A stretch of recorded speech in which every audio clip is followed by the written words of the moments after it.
प्रधानमंत्री नरेंद्र मोदी के नेतृत्व वाली सरकार ने अगस्त 2021 में एक क्रांतिकारी फैसला लिया। फैसला था राष्ट्रीय खाद्य तेल मिशन पाम ऑयल का। इस मिशन के जरिए देश को तिलहन और खाद्य तेलों के उत्पादन के मामले में पूरी तरह से आत्मनिर्भर बनाने का लक्ष्य रखा गया। साथ ही सरकार ने पाम ऑयल खेती को प्रोत्साहित करने के लिए 11,000 करोड़ रुपए निवेश करने का भी ऐलान किया। केंद्र सरकार के इस फैसले के बाद केंद्र और राज्य सरकार पाम ऑयल प्रसंस्करण कंपनियों ने मिलकर आंध्र प्रदेश, तेलंगाना, कर्नाटक, केरल, ओडिशा, तमिलनाडु, मिजोरम, असम, नागालैंड, अरुणाचल प्रदेश सहित कई राज्यों में पौधारोपण अभियान चलाया। इस अभियान के तहत 12,000 हेक्टेयर से अधिक क्षेत्र में 17 लाख से ज्यादा पाम ऑयल के पौधे रोपे गए।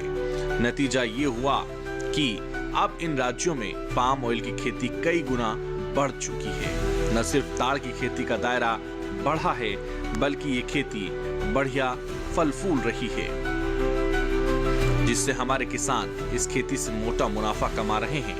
वहीं देश तीव्र गति से पाम ऑयल के उत्पादन के मामले में आत्मनिर्भरता की ओर बढ़ रहा है।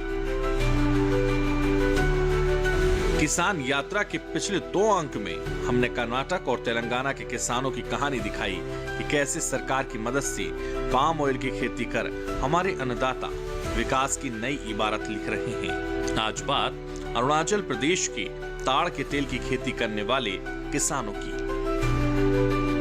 नमस्कार, अरुणाचल प्रदेश से किसान यात्रा में आपका स्वागत है। मैं हूं आपके साथ हैदर सेठी और आज हम पहुंचे हैं अरुणाचल प्रदेश। दिबांग वैली इस वक्त हमारी मौजूदगी रोइंग में है और आज किसान यात्रा में तमाम किसानों से यहां के बात करेंगे, समझेंगे ऑयल पाम से हमारे किसानों की कितनी जिंदगी बदल रही है, कितना इतिहास वो रच रहे हैं, किस पद पर इस वक्त, कौन से विकास के पद पर वो पहुंच रहे हैं, ये भी समझने की कोशिश करेंगे। एक एक किसान से बात करेंगे और यहाँ की स्थिति भी समझेंगे, कितना बदलाव है, सरकार कितना काम कर रही है, हमारे किसान किस तरह से आगे बढ़ रहे हैं, क्या विकास के पथ पर वो लगातार बढ़ रहे हैं और इतिहास रच रहे हैं। ये समझने के लिए चलते हैं किसानों के पास।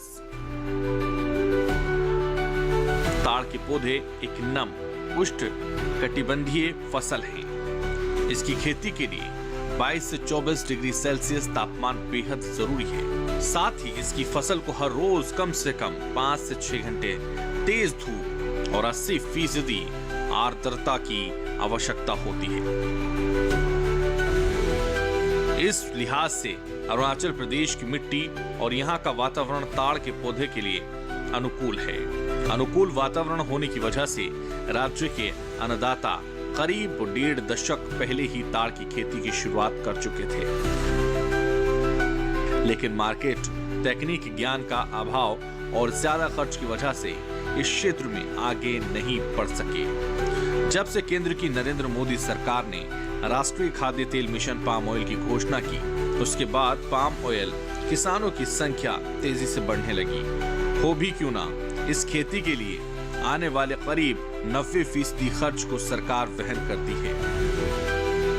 फसल तैयार होने के बाद प्रति हेक्टेयर किसानों को सालों साल लगभग 1 लाख रुपए इनकम होती है। सबसे पहला मैं भारत सरकार, स्पेशली हमारे प्राइम मिनिस्टर नरेंद्र मोदी जी को, उनको धन्यवाद देना चाहता हूँ, क्योंकि उनके थ्रू ही इतने इंटेंसिवली इसको परस्यू किया गया। पहला तो था, बहुत पहले ये पाम ऑयल था, लेकिन उनके पीरियड में ये पाम ऑयल को बहुत इंटेंसिवली परस्यू किया गया एंड उसका वजह से हम लोग आज तक जहाँ इस मुकाम पे पहुँचा है, वो अभी फ़िलहाल हम लोग अभी जो हमारे कल्टीवेशन आप तो हाफ सक्सेसफुल है। हाफ सक्सेसफुल इसलिए ये कहूँगा कि भारत सरकार के पास बहुत सारा योजनाएं था। फर्स्ट, वायबिलिटी गैप प्राइस जो हम लोग को मिलना था, अभी तक 3 साल से नहीं मिला। वो अगर मिल जाता तो हम फार्मर्स को बहुत सहायता होगा।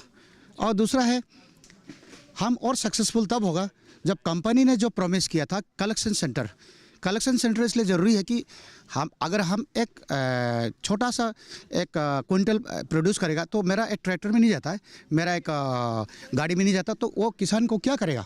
उस किसान को कलेक्शन सेंटर वो ज़रूरी है कि वो सामने जो हो, यहाँ में तो बहुत दूर है, 30-40 किलोमीटर है, और 30-40 किलोमीटर एक क्विंटल पहुँचाने के लिए एक ट्रैक्टर आप रिजर्व करके आएगा, जिसके पास गाड़ी नहीं है, तो फिर क्या, वो तो लॉस है। तो इसलिए कलेक्शन सेंटर जो है कंपनी को बहुत ज़रूरी है ये बनाना। और इसके थ्रू हमारा जो पाम ऑयल से सिर्फ मेरे को अकेले फ़ायदा नहीं हो रहा है, but I am able to employ. मैंने और लोगों को एम्प्लॉय कर रहा हूँ, क्योंकि वहाँ में एम्प्लॉयमेंट जनरेट हो रहा है। वहाँ मैं 10 लोगों को काम देता हूँ, आप कलेक्शन कीजिए, फ्रूट को फर्टिलाइजन कीजिए, मेंटेनेंस कीजिए, इसी तरह ये एम्प्लॉयमेंट भी जनरेट हो रहा है। तो ये हमारे लिए तो सेल्फ एम्प्लॉयमेंट है, लेकिन मैं एक एम्प्लॉयमेंट और जनरेट कर पा रहा हूँ इस ऑयल पाम के थ्रू।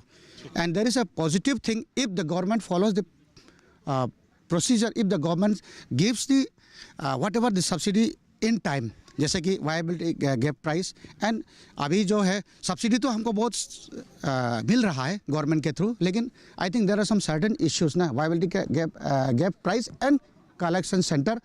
और ये कलेक्शन सेंटर होने से ही हम लोग सक्सेसफुल होगा। अभी तक तो हम लोग हाफ सक्सेसफुल हैं।